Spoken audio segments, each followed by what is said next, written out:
कभी नहीं कहेगा कि आप परिवार के लोगों को गाली देना, परिवार के लोगों को सताना। वो पिता हुआ करते हैं, अपने संतान को सुअर की तरह पढ़ाते हैं, तोते की तरह पढ़ाते हैं, वो पिता हुआ करते हैं।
आइए गौर करेंगे, जैसा कि सभी लोगों को रात्रि के प्रसंग में हम सुना रहे थे कि किस प्रकार से सेठ शील प्रकाश का एक ही बेटा था।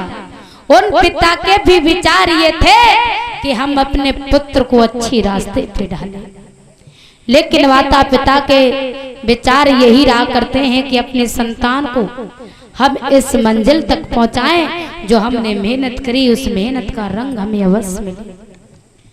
लेकिन आज इस संसार की बाधाओं को देखा, ढोंग और पाखंड को देखा, इस संसार में हर मानव मतलब परस्त हो गया है। मानव को देखा तो यशवर्धन के विचार कुछ परिवर्तन हो जाते हैं। विचार ये हो जाते हैं कि संसार में जो लोग हैं वो सारे लोग मतलब परस्त हैं।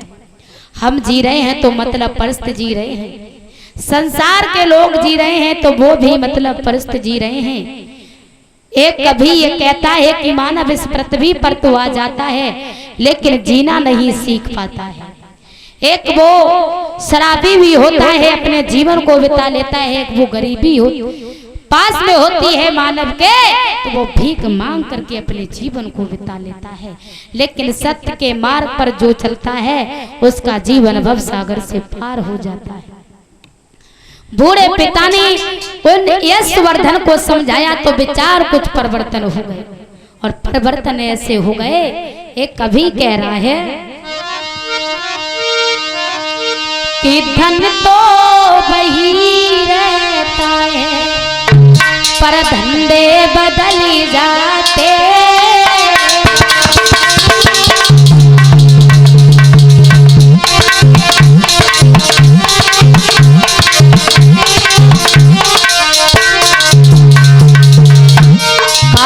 धन तो वही रहता पर धंधे बदल जाते। और लिख रहा है क्या, इंसानी बेई रहते हैं,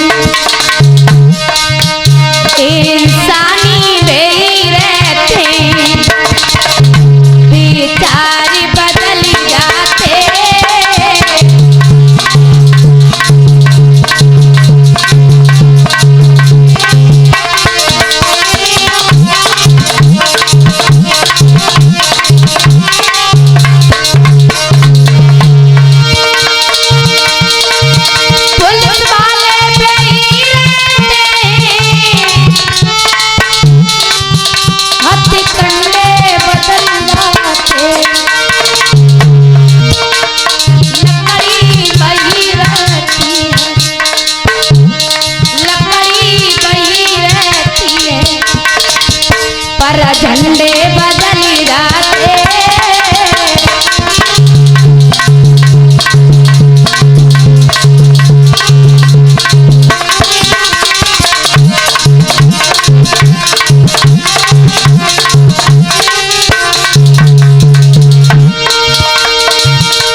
आज उस यथ वर्णन के विचार कुछ परिवर्तन हो जाते हैं, और जब परिवर्तन हो जाते हैं वहां से जाकर के भगवान बुद्ध के धम्म में चला जाता है। वहां जाकर के अपने जीवन को बड़े प्रेम से व्यतीत करने लगा है। तन पर जो वस्त्र थे उन वस्त्रों को उतार दिया है, सिर पर जो बाल थे उन बालों का मुंडन कर दिया है, तन पर चीवर धारण कर लिया है। वो भगवान बुद्ध का शिष्य बन गया है। जिसका अकेला ही बेटा हो, अगर वो घर नहीं जाए तो माता पिता को बड़ा दुख होता है। जब यशवर्धन अपने घर नहीं पहुंचा तो सेठ शील प्रकाश को बड़ी चिंता हुई। क्यों? उस सागन के बीच में यशवर्धन की 5 पत्नियां अपने समय को बिता रही हैं, लेकिन उसका मन तृप्त नहीं हुआ है। सारा दिन वैश्यों के साथ में निकल जाता था। बूढ़े पिता के समझाने के बाद वो भगवान बुद्ध का शिष्य बन चुका है। आज सेठ शील प्रकाश के मन में विचार आए हैं, क्यों ना तथागत गौतम बुद्ध के पास में जाएं और जाकर के उनसे विनती करेंगे, आग्रह करेंगे, शायद है उन्हें मेरा बेटा पता होगा तो मिल जाएगा। आज जाकर के तथागत गौतम बुद्ध के पास में विनती की है, आग्रह की है, भगवान 2 दिन व्यतीत हो गए हैं, हमारा बेटा घर नहीं पहुंचा है, शायद है आपने कहीं देखा हो तो हमें बताओ। जवाब दिया है, वो तो समझ गए थे कि सेठ शील प्रकाश का बेटा है, लेकिन अपने लाल को किस भेष में देखते थे। आज तन पर चीवर है, सिर का मुंडन है, अपने बेटे को वो नहीं पहचान सके। जब नहीं पहचान सके, उसी के बीच में उनके पिता आंखों में सुधारा भर करके रोने लगे हैं। तो बेटे ने अपने पिता के चेहरे के तरफ देखा और देखने ये लगा है कि आज मेरे पिताजी मुझे बड़े दुख के साथ में नजर दिखाई दे रहे हैं।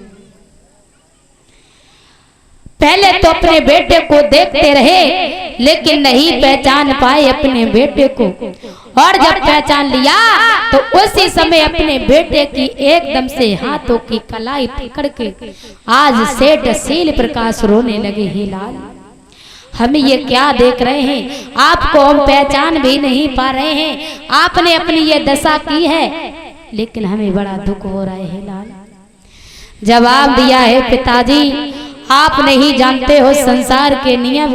इस संसार में हर मानव मर्तप्रस्त हो गया है। कोई किसी के साथ में चक्कर काट करके अपने जीवन को बिता रहा है, कोई किसी के साथ में चक्कर काट कर अपने जीवन को बिता रहा है। लेकिन संसार में आपको पिताजी पता नहीं। बूढ़े पिता ने समझाया, तब तक हमारा मन ही बदल गया। हमने मन में ये विचार किया कि संसार के लोग हैं जो सब झूठे बंधन के रिश्ते बनाए गए, झूठे लोग हैं, इनमें रह करके कुछ लाभ नहीं हो सकता है। परिवार में रह करके हमें कुछ मतलब नहीं है, और परिवार के साथ में हमें एक पल भी अपने जीवन को बिताना नहीं चाहते हैं। क्यों? सारी दुनिया मतलब परस्त हो चुकी है। जवाब दिया है, लाल पहले हमें ये बताइए, सांगन के बीच में क्या मैंने आपको खाने के लिए भोजन नहीं दिया, पहनने के लिए क्या वस्त्र नहीं दिए? वो सांगन के बीच में 1 नहीं 2 नहीं 5 विवाह मैंने कराए, लेकिन मन आपका तृप्त नहीं हुआ। सारा दिन वैश्याओं के साथ में चक्कर काटने से व्यतीत हो जाता, वैश्याओं के साथ में रह करके आपका जीवन व्यतीत हो जाता।